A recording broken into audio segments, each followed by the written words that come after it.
Hey ladies and gentlemen, welcome back to the channel. As always, it is Nick here, back with your daily crypto news and analysis. And today we're going to be talking about Ripple and XRP, so let's just dive in. And let's start off with this tweet here. So we see Ripple XRP fam, India's ahead of the curve. Main words to look out for in 2023. Interoperability, open source, level playing field, financial inclusion. Shout out to 801_XRP for this. But before we jump on into this video and play it real quick, I just want to quickly say that over 50% of you are not subscribed to the channel. Before we play this video, I just want to say if you guys do find any of the information in this video valuable, useful, maybe you learned something new during the entire video, definitely hit that subscribe button and turn notifications on to never miss a future update. I do greatly appreciate all of you for the continuous support and for all of you watching these videos. It does mean a ton to me, but I just want to make sure that you guys are never missing a future update ever again. So with all of that in mind, let's dive in and let's play this video and let's talk about what is happening over in India and what is soon going to be happening in the US. Actually have dominated the global sphere in digital advertising, commerce, messaging, cloud infrastructure, social media, and mobile operating systems, amongst many others. In very sharp contrast to this, India has adopted a very unprecedented and a powerful new approach in policy governance through the adoption of digital public infrastructure. This has enabled India to digitally leapfrog in a very big way, with the public sector playing a key role in defining the regulatory guardrails and the private sector innovating and competing in the marketplace. These public digital platforms are open source, they have open APIs, they have open standards for interoperability, and leverage public data for open innovation models. These low-cost and inclusive platforms are based on the core principles of consent-based data sharing protocols, and they have sharply reduced the digital divide in India. They've also created a regulatory level playing field through regulatory framework. Tech innovations normally across history have emerged from the developed world.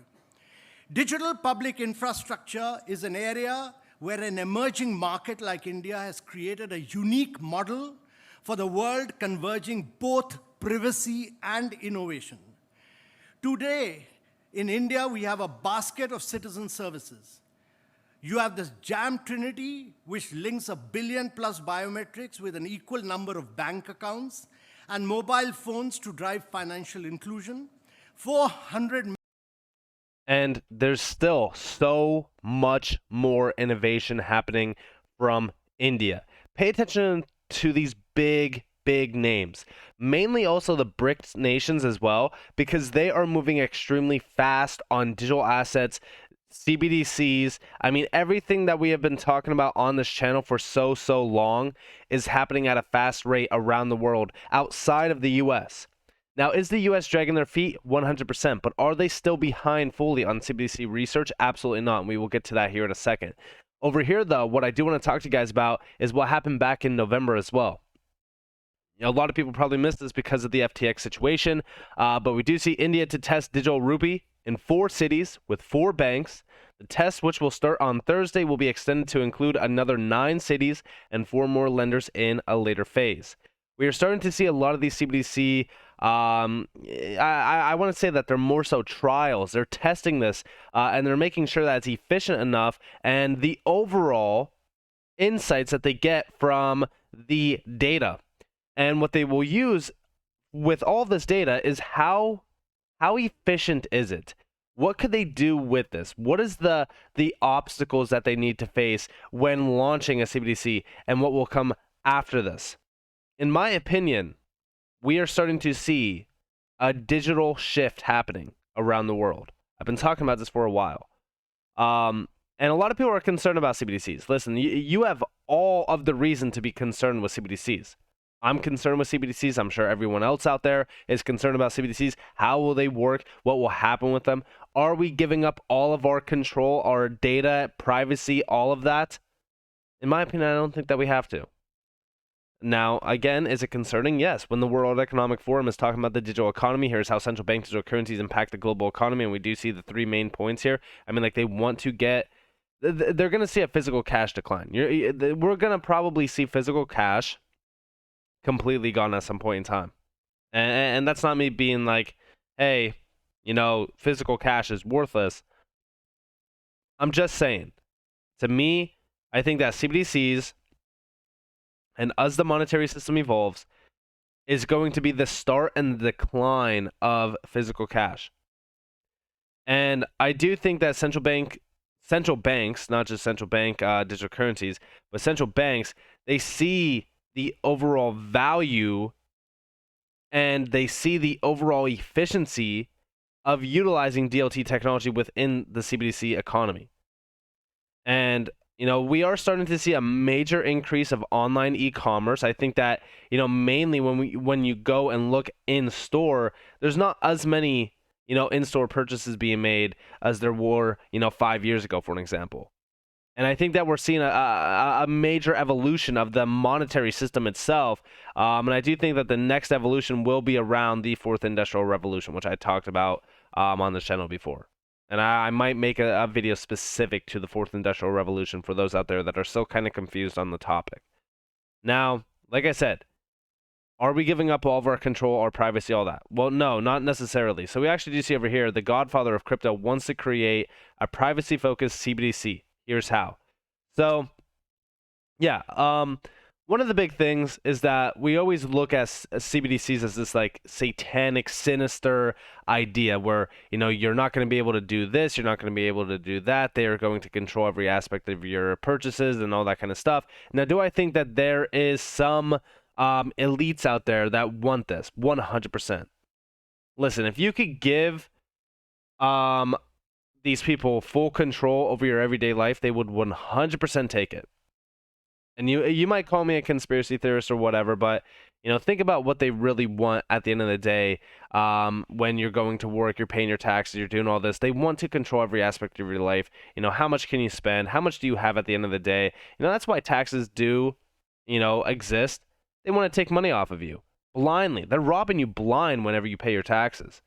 And it's a mechanism that they created that they get away with every single year, and they're probably laughing themselves to the bank. It's another aspect of life that is controlled. Everything's controlled. Every single thing is controlled. Mainstream media, controlled. What you watch on Netflix, what you do in an everyday life, controlled. But the problem here is that with cash, you still have a choice of, okay, do I want to deal in cash or do I want to, swipe my card? You could 100% deal in cash, and that purchase is off the books. But with the CBDC, a lot of people think that, okay, well, with the CBDC, they're going to be able to track everything, right? Well, there's a few things here. So I actually think that the idea around this privacy-based CBDC, I think that this is something that I would 100% agree with, right? So a censorship-resistant CBDC, he wanted to make eCash great again. And this is from David Chom. And we do see Moser couldn't understand why people weren't using eCash for CBDCs. Big banks have too much to consider in terms of reliability and future readiness, so they are not eager to invest in something that isn't quantum resistant. And he's talking about this new, project called Project Tourbillon. And we do see, the CBDC can protect privacy, be censorship, and also quantum resistant, scalable, and even compatible with decentralized finance blockchains, which is one of his goals. Now, I think that this is something interesting. If we could have something like this, then yes, I think that this would be great. I think that privacy mixed with scalability, mixed with, quantum resistance, and all this is a huge game changer.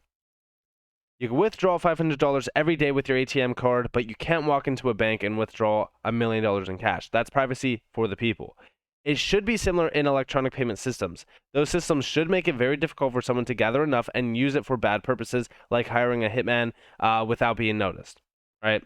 Obviously, there needs to be things in store for this. There needs to be some sort of control aspect, very similar to a bank account. But at the end of the day, I do think that with CBDCs, they should function very similar to fiat. I don't think that they need to track every single payment. I don't think anything needs to be fully tracked and traced like that. I think that when we really kind of look at CBDCs, there's a few things that I would love to see with CBDCs, and that is one. Power to the people. People should 100% have power over their money. I think that they should be able to do what they wish to do with their money. I think that there should be restrictions. I think that you shouldn't be able to, withdraw $1 million, for an example, immediately, or utilize $1 million immediately without giving further notice or anything like that. Because sometimes with large transactions, you could call your bank and be like, "Hey, I'm going to be making this purchase for X amount of whatever. Can I have this approved?" Whatever. They would do that. But there still needs to be some sort of guardrails up in place. I mean, like, listen, this is not going to be 100% decentralized.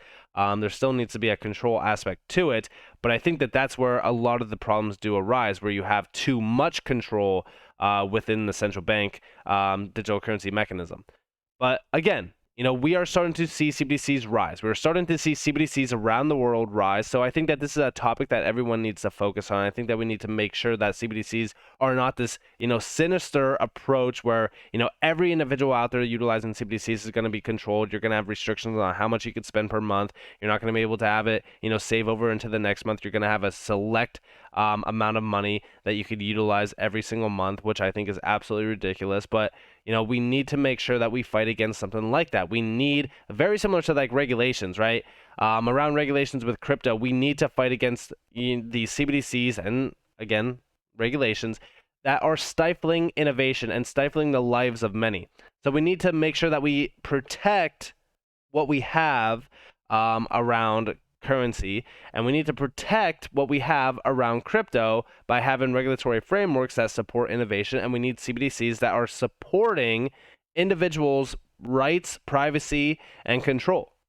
But like I said, the US is not falling behind. There's 3 major projects already in place, and around the world we are starting to see a major shift happening around CBDCs. As you guys do see, I've shared this many times. Like last year in 2022, there was over 7 pages of CBDC research happening. So you could probably tell just how big of a move is taking place around CBDCs. And it's only just beginning. And we also even seen that the Mexico's digital peso was delayed, but they are starting to move on that as well. And there's so much more happening. I mean, like, you could see everything happening around just, January alone. There was over like 6 articles posted around January already with CBDCs. It's insane. So we need to make sure that we are protecting our rights. Now, what does this mean for Ripple and XRP? Well, in my opinion, with XRP, I think that we are starting to see the next evolution of adoption for these DLTs. Going back, almost a year and a couple months, Kevin Cage posted this over on Twitter. And we do see Ripple is literally building new CBDC partnerships with XRP ledger interoperability with the world's central banks. XRP has been piloted by dozens of banks the past few years. These pilots were not for fun. We'll continue to look crazy until we are right, and 100%. I mean, like, listen, you could argue that, XRP has not pumped, XRP hasn't moved, XRP hasn't done this, but you got to understand, like, the partnerships that are already in place. In my opinion, when we look at interoperability, when we look at the overall vision behind the next evolution of the monetary system, we 100% need interoperability. And we do see here the central banks will need interoperability for their CBDCs, and they will need the private sector to help them. The $1 trillion opportunity. This is from Anderson. A lot of people, and I even said it over on Twitter. It's actually funny because we can go back to that post because it was only just a couple days ago, and I was talking about the value of XRP. I was talking about where XRP is headed, and a lot of people were questioning on where I was with this tweet. I said, do you believe XRP will achieve at least a $1 trillion market cap? I said higher, yes, and yes. Now, again, a few people will say no. There's no way. Higher, maybe, this, that, whatever. But in my opinion, when we look at this market, how can you not believe that XRP will be at least a $1 trillion market? In my opinion, like, XRP is the $1 trillion standard. I strongly believe this with all of the major partnerships that are already in place. Like, think about it like this, like the Digital Pound Foundation, which is a think tank. They're a think tank organization, but they are doing the right they're doing the right innovation, they're doing the right planning, they're researching, they're planning everything around this. These are the main players that are a part of this.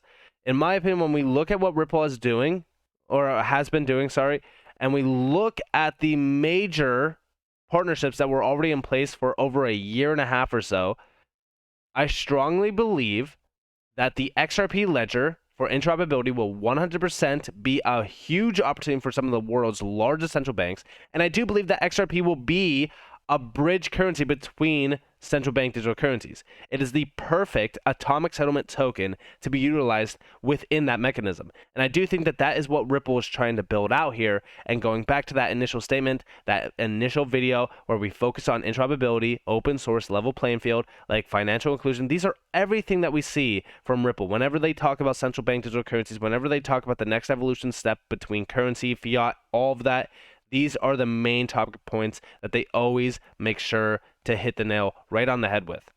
So with that being said, I hope that you guys enjoyed this video. If you guys definitely leave a like, subscribe, turn notifications on because of more free content. You guys are more than welcome to follow me on Twitter and join the free Discord down in the description below. As always, up to you all. Have a beautiful day, beautiful night. Wherever you guys are in this beautiful world, this has been Nick. Peace out, guys.